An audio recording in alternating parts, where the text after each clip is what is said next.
Bienvenidos a la Feria del Libro. Estamos en la mesa de no ficción, que este año va a ser realmente un lujo, porque tenemos a 3 periodistas de investigación que son de lo mejor que hay en Argentina. Los 3 son argentinos. Marina Walker vive en Estados Unidos, es muy conocida porque es la única argentina, o la primera que ganó premio Pulitzer por dirigir la investigación de los Panama Papers y por muchas cosas más que ya vamos a ir charlando que ha hecho a lo largo de su carrera. Es mendocina. Estamos con Florencia Halfon Starkman. ¿Está bien, Flor? Algo así. Algo así. Igual con Adamón, que no necesita presentación, pero yo lo presento. Es periodista de muchísimos diarios, ahora lo leemos en La Nación, ha estudiado en todas las universidades que se nos ocurra, entre ellas Stanford, ¿verdad? Así es. Marina también, ¿eh? Así que hago así porque la tengo justo abajo. Marina está invitada a esta mesa porque ha dirigido los Panama Papers, ha ganado el Pulitzer y ha escrito tantas cosas que podríamos hacer una enciclopedia.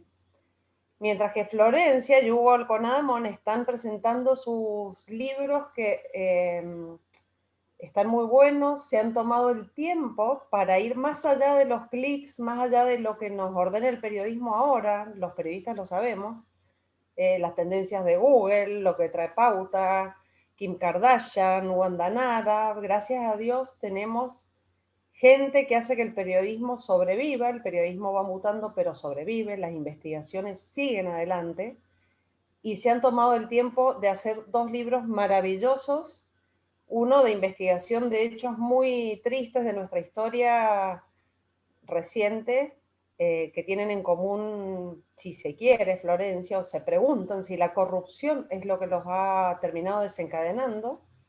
Y Hugo ha hecho 25 entrevistas, realmente Hugo divino, el libro de lujo, pensadores de todo, tenemos desde Angelina Jolie hasta Michelle Bachelet, pasando por expresidentes, pasando por pensadores israelíes. Hermoso el libro, muy, bueno, está de más decirlo, muy bien escrito, es Hugo Alconadamón. Muy agradable, muy bien llevado y muy bonito lo que dicen todos, para pensar realmente, muy agradable de leer. Los voy a dejar hablar, se los recomiendo para el verano porque está buenísimo. El libro de Flor también se los recomiendo porque hay cosas que nos hemos olvidado, que han pasado en nuestra historia reciente. Y Marina, gracias por estar acá, yo sé que estás muy lejos. Y quería preguntarles para empezar esta mesa, que realmente es un honor tenerla en Mendoza. Si usted, no vamos a hablar de la pospandemia, porque no somos adivinos. ¿Cómo ven ustedes hoy al periodismo, no pospandemia, en este momento en el que estamos a la orden de los clics, de los algoritmos, de las fake news? Justamente tenemos acá 3 personas que, o desde una fundación, o sentándose a escribir un libro, han superado todos los obstáculos y han seguido haciendo el periodismo de verdad, que es levantarse de la silla, hacer llamados, estar en contacto con las fuentes. ¿Cómo lo ven hacia el futuro? ¿Por dónde va a ir esto? No sé quién quiere empezar a hablar. Hugo, con esa que estás diciendo, como diciendo, no Sí, sé. tengo a mis colegas, avanti. Hugo lo ha logrado. Yo no te conozco personalmente, pero me consta que es una persona muy valiente, que es difícil ser un periodista de investigación en este momento y enfrentar a veces a las autoridades de los diarios o decir, me importa más investigar que los clics y otras cosas que en este momento están a la orden del día, ¿no? ¿Arranco yo? Primero, gracias por la invitación. Un verdadero gusto estar acá y además estar con ustedes. La verdad, muy, muy lindo. Estamos en un proceso de transición. Un proceso que no tenemos muy claro dónde va a terminar. Viéndolo por la positiva, la pandemia y las cuarentenas, al menos en el caso de la Argentina, empujó a muchos lectores a empezar a suscribirse en, por ejemplo, los portales de noticias de Internet. Entonces, en el caso del diario La Nación, se detectó un aumento en cantidad de suscriptores, lo cual cada vez nos acerca más al punto en el cual podremos vivir de los ingresos online y que, en definitiva, los ingresos por la edición papel sean menores que, y ya una vez que cruzaste ese umbral, ya tenés otro modelo de sustentabilidad. Eso yendo por la positiva. Después, yendo por la negativa, te puede hacer un larguísimo listado de dificultades, desde la pérdida de empleos de colegas que se han quedado en la calle en plena pandemia, desde eso hasta la pérdida de anunciantes, a su vez las dificultades propias de poder entrevistar a fuentes, el poder ir a los lugares en estos momentos que es dificilísimo, y además la tiranía del clic, que es continua. Y puedo dar ejemplos de cómo incluso algunas de estas entrevistas, sin ir más lejos, que me han tomado meses para conseguirlas, y después por ahí terminás no en el portal y no en la tapa del diario papel, porque por ahí te ganó Wanda Nara, o ahora me pasó que, por ejemplo, le deseo lo mejor a esa mujer, pero estuvo en el portal del diario Camila Pericé con una noticia sobre ella durante 12 horas, y yo no lograba colocar, siendo prosecretario del diario, no lograba colocar a la nota sobre Gay Talese, referente, ícono del periodismo de los últimos 50 años, y tuve no una puja, pero sí un pedido personal diciendo, muchachos, ¿por qué no me mueven un poquito a Camila Pericé y me dejan colocarlo a Gay Talese, que creo que por ahí tiene algo para decir? Pero eso como, si querés, como puntapié inicial para algo mucho más profundo. Lo que está diciendo es bueno porque, a ver, el proceso de Google y de los clics y de las fake news ya lo conocemos todos. Lo que está bueno en la pandemia es que la gente necesita ahora leer información real y por eso han subido los suscriptores o la gente que necesita ir a la fuente. Más allá de eso, por ejemplo, tenemos el caso de Flor, que ahora te voy a dar la palabra a vos, Flor. Creo que te ha llevado mucho tiempo escribir este libro que nos recuerda a tragedias que nosotros todos conocemos, pero no profundizamos porque pasan rápido y en Argentina parece que estamos curados de espanto. Desde las inundaciones en La Plata hasta la tragedia de Once, micros que vuelcan con chicos adentro, Iron Mountain, nos olvidamos, no queremos desmerecer a nadie, pero realmente estamos en la dictadura del clic, no es que sea mala la gente que sale en las notas de los clics, pero es así. A lo mejor yo en un diario puedo ser la redactora que más lecturas traigo por poner capturas de Instagram, y diste un paso al costado para hacer esto que por lo que se ve ha sido un trabajo titánico, con detalles, con entrevistas que se han hecho por primera vez y con detalles como, no sé, los ataúdes duplicados en La Plata, las entrevistas a las víctimas de Once. Realmente, si los periodistas escribimos la historia, este libro va a ser parte de la historia. Y bueno, contanos cuánto tiempo te llevó a hacerlo y cómo hiciste para hacerte a un lado, porque también nos tenemos que ganar la vida, ¿no? Para tomar tiempo para hacer esto. Te agradezco primero esa presentación. No quiero dejar de decir que para mí es un enorme gusto. Todavía no sé bien qué hago acá, pero voy a hacer de cuenta que voy a vivir naturalmente. Bueno, pensaba en esto que decía. Ahora quiero saber qué pasó con Camila Pericé, Hugo, pero después me contás. Pensaba que en esto de, bueno, dentro de pensar cómo trabajar en pandemia, además de todas las dificultades que mencionó Hugo, crear nuevas fuentes, porque nosotros en este momento, una cosa era tener una o dos fuentes en el Ministerio de Salud y otra cosa es tener que de cero tener fuentes en cada una de las áreas del ministerio, porque ahora tenemos que conocer y hacernos especialistas de cosas que antes no. Pero respecto del libro, a mí me pasó que me hacía realmente esta pregunta, porque con todo sentido, los familiares de víctimas de muchos de estos casos, que son para mí las tragedias más importantes de los últimos 20 años, planteaban esta idea de que la corrupción mata. Y yo entiendo que en esta idea los familiares de víctimas incluyen el concepto de que corrupción es todo lo que funciona mal.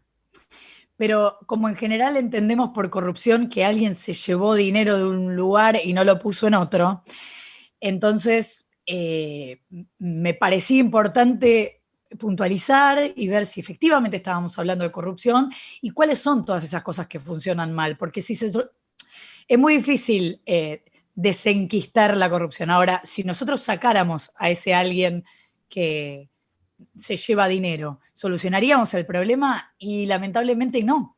Entonces yo quería contar que hay muchas cosas que funcionan mal, que hay muchas que son bastante estructurales, y de hecho durante la pandemia, y tampoco tuvo tanta difusión, tuvimos derrumbe de edificios en construcción, tuvimos un incendio en un bar con una chica muerta, cosas completamente evitables que en un punto tienen algo estructural que casi diría se repite en todas estas tragedias o en muchas de ellas, y yo no diría que es solamente el dinero que alguien se lleva, que está, además, pero me parece que es algo más que la desinversión, a veces es la negligencia, a veces es La funcionarios negligencia. que no están preparados.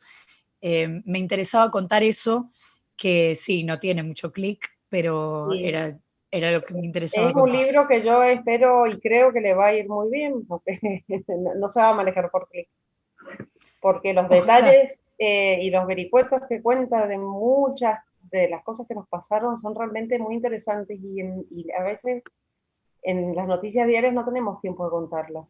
O nos olvidamos que pasaron. La verdad que a mí personalmente y a todos los que lo lean nos va a dejar no nos va a decir, no se asusten, no es el libro, ay, vamos a leer, no, son detalles que realmente han sido un trabajo de hormiga que yo te felicito.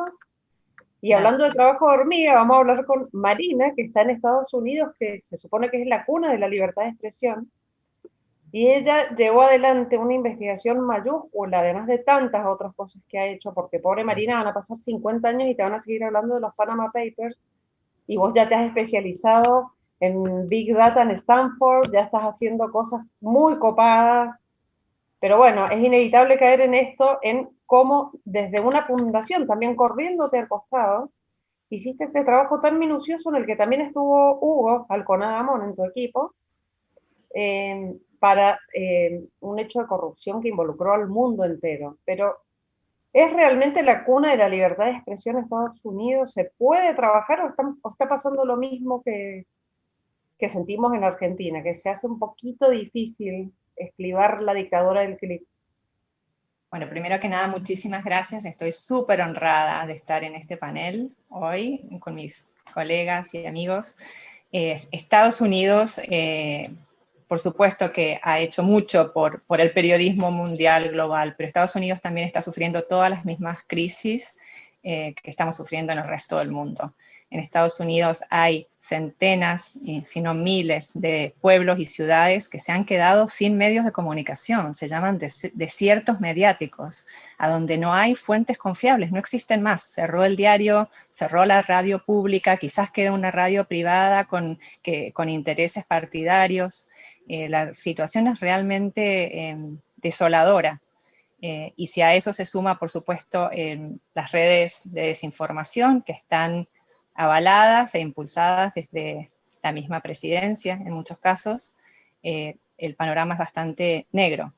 Habiendo dicho eso, el periodismo de investigación y los nuevos espacios sin fines de lucro son realmente el mayor objeto de optimismo en este momento.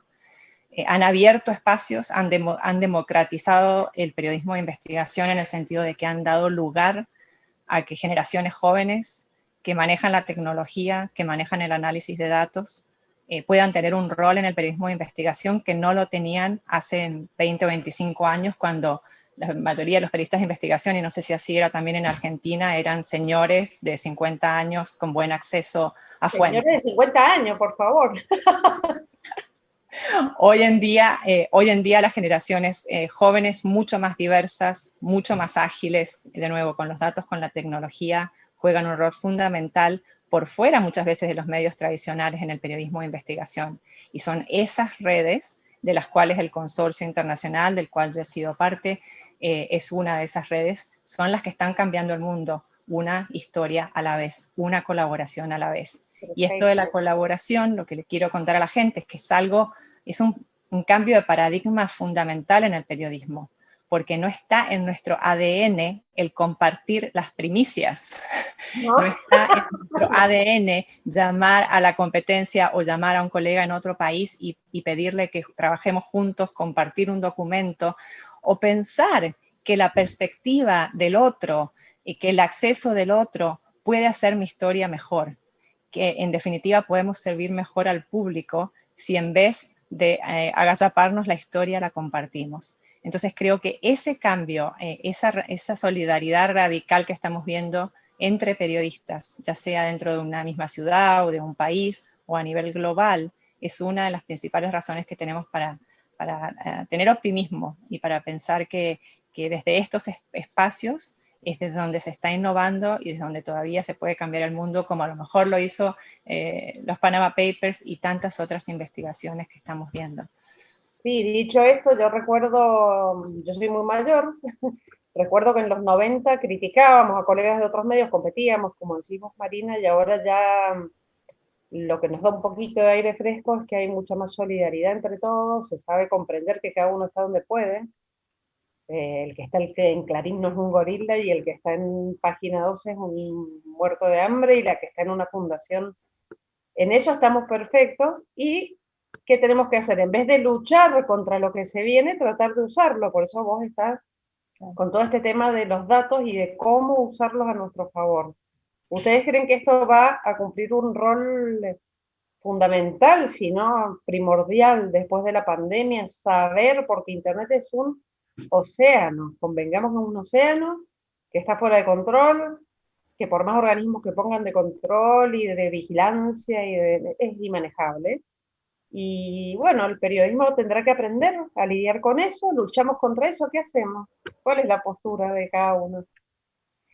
A mí me gustó lo que dijo Florencia, estos son temas sistémicos y estructurales.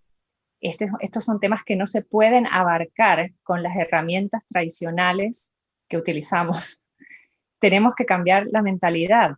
Entonces, si pensamos que flujos internacionales ilegales de dinero o el tema de paraísos fiscales, el tema de los contratos del Estado, de las alianzas fuera de un mismo país, la influencia en las elecciones de un país, como lo hemos estado viviendo recientemente en todos nuestros países. Si pensamos que esos temas se pueden abarcar desde la figura del lobo estepario, desde llamar a una fuente y otra, pues no vamos a llegar muy lejos. Entonces, son temas sistémicos, son estructurales, requieren un abordaje sistémico, ya sea en los datos, en las tecnologías que usamos y en las formas de colaboración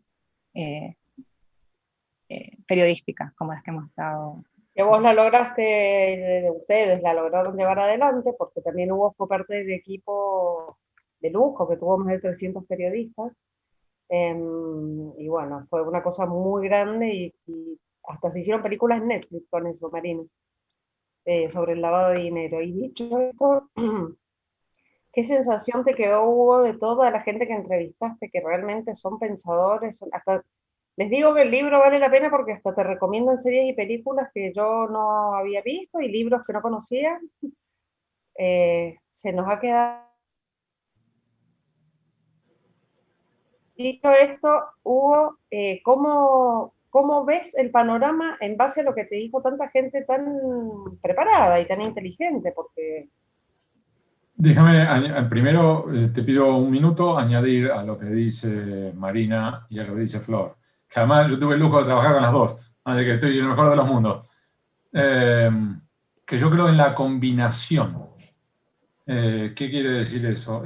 Flor, el trabajo que desarrolló, parte del material puede estar disponible en Internet, pero la clave también pasa por la combinación con el periodismo tradicional. El levantarte, el ir, el llamar, el preguntar, entrevistar, sentarte, escuchar cuando el otro se quiebra, acompañar. Y yo creo que en esto también, desde el primer día, Marina, cuando tanto en investigaciones como Panama Papers como en otros, una y otra vez lo que ella decía era muy clarito, decir, este material es el punto de partida, no el punto de llegada. No es que tenemos que procesar este material y simplemente explicar qué es lo que hay, sino que es piezas de rompecabezas que hasta ahora eventualmente ni siquiera conocíamos su existencia, y a partir de ahí tenemos que empezar a desarrollar el resto del rompecabezas. Entonces por ahí tenías una pieza en las Islas Caimán, que a su vez tenías que combinarla con otra pieza en Panamá, y entenderlo a su vez con un domicilio en la ciudad de Buenos Aires. Y a partir de ahí, tratar de reconstruir qué pasó. Entonces, el material que está disponible en Internet, el esfuerzo tradicional de periodistas con la potencia de la combinación. Y eso es lo que nos permite, en el caso de Flo con el libro, que también yo lo he leído, es el dar el paso adicional que con solo hacer una de las dos patas no llegabas ni seguro que no. Entonces, Flor logra avanzar mucho más. No. Y ahora, yendo a tu pregunta puntual. ¿Cómo viene la mano? Horrible. Horrible. Y entonces viene horrible en todo tipo de perspectivas, desde lo económico, lo político, todo lo demás. Ahora, al mismo tiempo, lo más lindo para mí de estas entrevistas y las siguientes que he hecho para el diario, es que estos genios lo que también plantean son, no te digo luces de esperanza, pero por lo menos opciones, oportunidades, y no oportunidades de el divague, ¿no? Y concentrándonos, si querés, en el mismo periodismo. Es decir, sí, tenemos los dilemas, por ejemplo, de la fake news, y tenemos las dificultades de las burbujas, y tenemos la hiperpolarización tanto política como mediática, pero al mismo tiempo tenemos oportunidades de tender puentes. Entonces, algunas de las mejores entrevistas eran cuando estos genios están intentando pensar cómo construir puentes. No te dan recetas, no te dan fórmulas mágicas, y muchos te dicen, no tengo respuestas. Pero la idea es decir, creo que tenemos que ir para acá, tenemos que intentar esto, y a partir de ahí tenemos que empezar a caminar. Agrego una cosita a lo que decían los dos, porque me quedé pensando en esto de la colaboración entre medios. Y yo ahora estoy trabajando en Cenital, que es una web nueva donde distintos periodistas especializados en distintos ámbitos escriben una o dos veces por semana y se meten mucho, o nos metemos, si querés, mucho en cada uno de los temas que trabajamos, pues tenemos una semana para escribir un tema de actualidad, no de tanta profundidad de investigación, pero un tema de actualidad. Y eso nos permite explicarlo. Y lo que noto también es que en ese universo hablando de lo que decía Hugo, de también ahora que hay un montón de gente dispuesta a pagar por lo que está leyendo, ojalá sea mucha más, pero digamos, empezamos a ver que hay gente dispuesta a eso. Me encuentro también con que entre compañeros aparece algo que solo lo había visto en libros y muy eventualmente si había alguna nota en algún diario que fuera lo suficientemente pesada como para pedirle ayuda a un compañero, pero ahora estoy viendo que de repente un compañero te edita y te edita con una dedicación que por ahí en la cotidiana de un diario no la tenés, y eso también me parece que es la colaboración entre periodistas en los medios como están presentados hoy. Para mí es una novedad, no me pasó en ninguna de las redacciones en las que estuve, si bien alguna vez, por supuesto, los compañeros siempre colaboran, pero cada uno está envuelto en su nota, sumergido en cerrar, y esto me parece que empieza a ser también otro modo de hacer periodismo, incluso en lo cotidiano.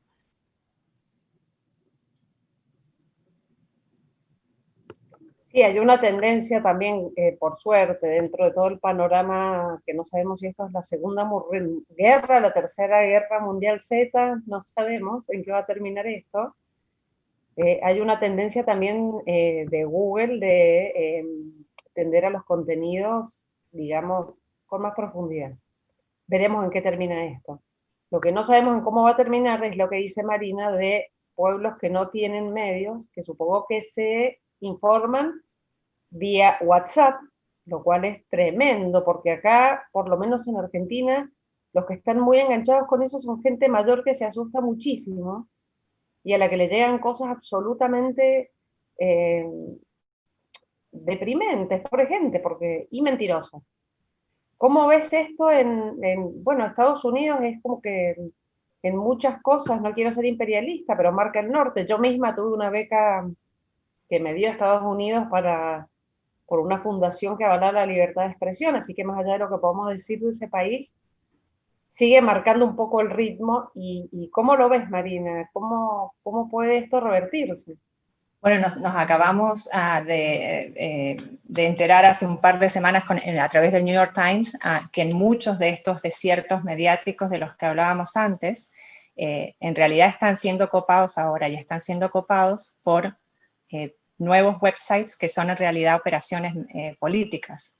Generalmente a través de grupos conservadores que le pagan a periodistas para escribir noticias positivas sobre el Partido Republicano, o ni siquiera son para desinformar en el sentido de crear noticias falsas, es como todavía, entonces no es fácil encasillarlos en eso. Mezclan mucho entretenimiento, a lo mejor incluso noticias locales, comunitarias, y entre medio un montón de operaciones políticas pagas, y muchos periodistas que se han quedado sin trabajo en esos lugares y que de repente era su única fuente de ingreso, o que ni siquiera se habían dado cuenta de que estaban siendo manipulados según lo que decían. Entonces creo que en esto, bueno, responsabilidades también de parte de las plataformas. Hay una gran discusión acá en Estados Unidos en este momento sobre si regular, si no regular. Vemos a Mark Zuckerberg en el Congreso día por medio. Están con muchísimas presiones, lo vimos en las elecciones, a veces incluso torpemente, para tratar de revertir esa reputación que tienen de que han dejado, o de que son responsables en parte de las grandes redes de desinformación, entonces torpemente impidiendo la comunicación o bloqueando un candidato. Está muy, muy, muy, muy revuelto todo. Estamos en un momento, en una bisagra, podríamos decir. Totalmente. Porque más allá de que podamos regularlo a Mark, a Facebook o a todo, hay un negocio atrás. Yo creo que vos, estando en un laboratorio de Big Data, lo sabés. Yo también he estado haciendo algunos experimentos en ese sentido con amigos, y les aseguro que uno se pone un blog con 5 Camilas Pericé, que está enferma, te cuento, Florencia, y la está ayudando. Ahí va, gracias. Ya te puedes quedar tranquila. La está ayudando Mirta. Más. Vos ponés muchas de esas noticias con poco trabajo y muy puncheras, y Facebook te paga. Entonces estamos en una bisagra. No sé cómo va a terminar esto, porque es difícil. Por eso... Pero además, Laura, que hay un punto, ¿no? Que hay que distinguir lo que son las noticias falsas, que si querés hasta a veces son por error, de lo que eventualmente son las fake news, que es un producido más complejo y más profundo. Sí. Entonces, ¿por qué? Porque uno puede reportar por error, por ejemplo, que Estudiantes de La Plata empató porque tenías mal el dato y que te equivocaste, y en realidad en vez de empató ganó en el último minuto. Eso es una historia. Otra es cuando ya tenés algunos lugares, como ocurrió durante las elecciones brasileñas, o también ha ocurrido en España, o ha ocurrido en Alemania, donde incluso ya se desarrollan portales de internet fantasmas con nombres que parecen de medios tradicionales, donde a su vez supuestos periodistas escriben textos apoyados a su vez en supuestos reportes de supuestas ONGs internacionales. Entonces tenés, en vez de la Cruz Roja, es la Cruz Amarilla Internacional, que a su vez un periodista que tiene un nombre parecido al de un periodista reconocido brasileño, que a su vez, en vez de en el Folio de San Pablo, te escriben el Jornalero de San Pablo, que nadie sabe si existe o no, y te reporta que, suponte, un supuesto escándalo de corrupción que golpea al candidato rival, a Bolsonaro. Esto, que parece una locura, pasó en Brasil, pasó en España. Y eso se potencia además con, vos decías, por ejemplo, WhatsApp. En algunos lugares, algunos países, se utiliza más la plataforma como WhatsApp para difundir mentiras. En otros es Telegram. Por ejemplo, la semana pasada, hablando con una colega, Julia Klaus, de Zeit, de Alemania, ella me contaba de cómo en Alemania es Telegram. Y además son personas que no son periodistas y que tienen sus propios objetivos. Y a veces ni siquiera son políticos. Voy a dar un solo ejemplo. En Alemania, este equipo liderado por Julia Klaus detectó que el principal difusor de mentiras y fake news por Telegram es un señor que tiene un local de ventas de hierbas para té. Tiene, no sé cómo se diría, en vez de una cafetería, una tetería.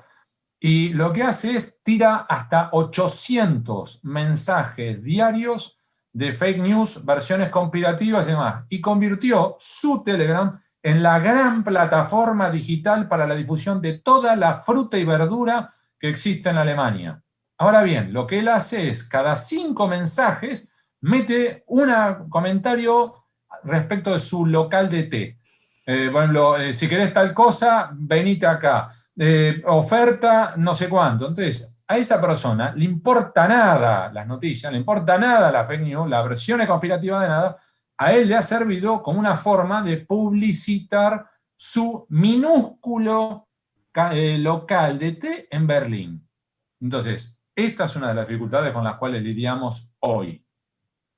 Sí, que muchos hablan de la democratización de la información, de la democratización de la difusión de la información, pero bueno, también estamos ante estas cosas que son realmente peligrosas y que a uno lo llevan, a los lectores, que el que se meta a la Feria del Libro yo creo que es un lector interesado, y todos somos lectores interesados, y cuando pasa algo realmente nos metemos a La Nación o a ver o algún diario serio a ver qué pasó, porque la cantidad de basura que uno lee sobre muchas cosas es alarmante. Así que enhorabuena que existan estos libros, estos periodistas como ustedes.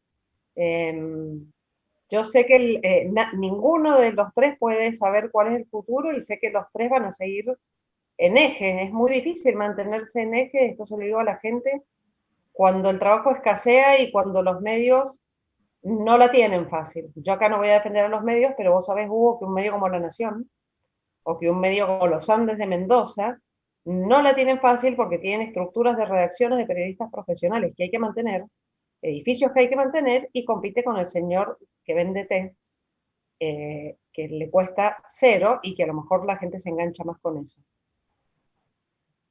Es un desafío incluso a nivel negocio, porque la democratización también hay que ver hasta dónde y hasta qué, hasta dónde llegamos, ¿no es cierto? No sé cuál es la visión que tenés vos, Flor. Es todo muy pesimista hasta ahora, seamos optimistas. Está bueno que existan sitios como el tuyo. Personalmente yo me he enterado de más sitios que están haciendo esto, de dar una semana para hacer una nota, que eso es de los viejos, es de los 90 hacer eso. No pasaba más eso. Y supongo que será Totalmente. también una cuestión de las redes de empezar a depurarse, ¿no? No sé ustedes si ven que hay un proceso, alguna intención de revertir esto. ¿O creen que También va a me seguir así? parece, tengo la sensación de que hay algo que se juega en el medio, que es que respecto de las fake news o incluso de las noticias falsas, como decía Hugo, sin intención o sin mala intención, me parece que hay algo que sucede, que es que cada vez que empiezan a aparecer quienes quieren de algún modo enseñarnos o enseñarle al lector de qué manera chequear la información o cómo ser preciso con eso, también hay todo un universo que le salta a la yugular. Entonces, por lo menos en la Argentina, no sé cómo es en el resto del mundo, pero es como, la libertad de expresión parece que a los periodistas no se los puede criticar nunca, o no se nos puede criticar nunca. Entonces, Nunca.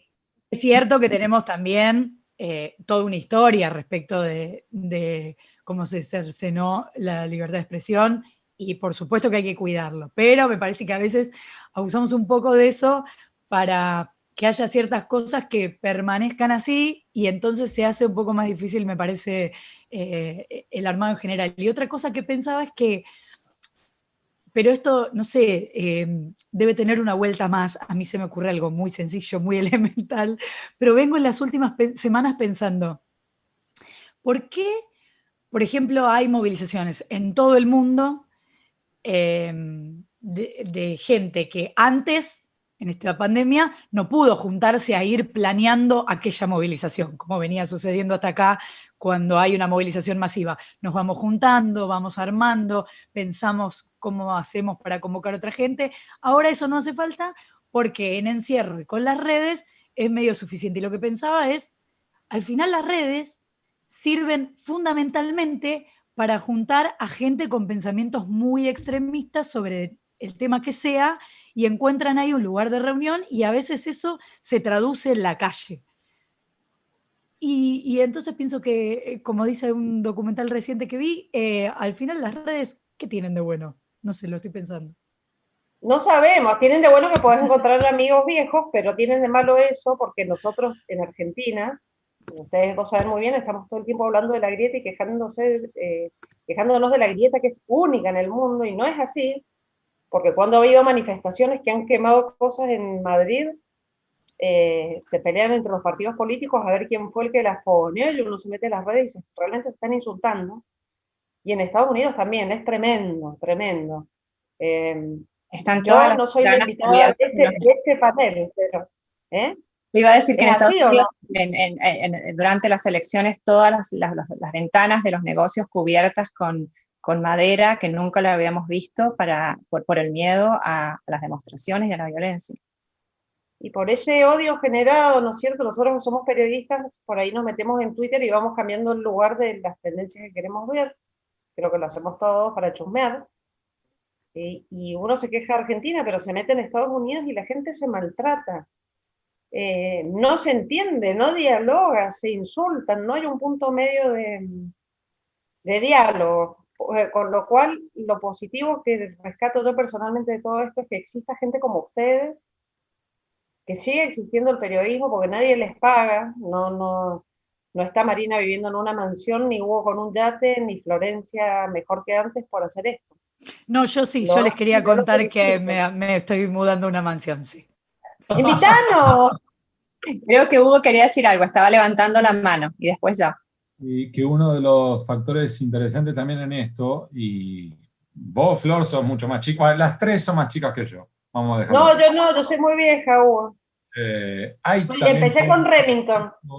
De alfabetización digital, que tenemos que aprenderlo. Yo lo veo, mis chicos, la más chiquita, tenía 3 años, ya sabía cómo prender la laptop sola, cómo meterse en internet y cómo llegar a Disney Channel, una cosa de loco. Y yo todavía no logro entender alguna de las cosas más rudimentarias de WhatsApp. Ahora, dicho eso, hay un proceso de alfabetización digital que tenemos que aprender, que tenemos que desarrollar. ¿Por qué? Tanto para distinguir, por ejemplo, fake news, como también para poder comprender que no todo lo que aparece en Twitter es real, porque si no tendríamos que, justamente, que la Tierra es plana, que no hay que ponerse vacuna y tanto mucho más, o que tal o cual candidato que en las redes lidera los hashtags y después en las elecciones nacionales saca el 2% de los votos. Creo que hay un planeta distinto si en las redes sociales estás dominando y después tenés 2 puntos porcentuales. En ese sentido, por ejemplo, para mí ha sido todo un aprendizaje el año pasado dialogando con quienes sí saben y te decían que, por ejemplo, los hashtags en Argentina, según a qué hora te metas, con mandar 1000 mensajes, tenés un hashtag, sos tendencia en Argentina. 1000 mensajes implica que con tener 50 cuentas falsas y cada una de ellas va a mandar 20 mensajes, ya estás. De hecho, en ese contexto, entonces, yo creo que las redes sociales tienen aspectos muy, muy positivos, al igual que Internet, muy positivos, que son de primera, y que, por ejemplo, a nosotros, todos nosotros, nos ha permitido difundir nuestros materiales a lugares increíbles, insospechados, generar contactos que hasta ahora no teníamos, lo cual, todo eso es muy bueno. Y después tenés el lado B, con el cual también tenemos que lidiar. Si querés, hasta cierto punto, digo Twitter, pero podría dar otros ejemplos, pero Twitter, por ejemplo, es como si fuera la puerta del baño público del siglo XXI. Entonces tenés desde lo más procas hasta ofertas de sexo, poesía y arte. Todo tenés. Entonces hay que tomarlo como eso, decir, bueno, es otro foro en el cual tenés. Y en cuanto a eso, Flo, que vos dijiste después, googleate, y a lo que nos están viendo ahora también, googleate Humberto Eco, la última entrevista que da antes de morirse, cuando habla sobre las redes sociales, un genio.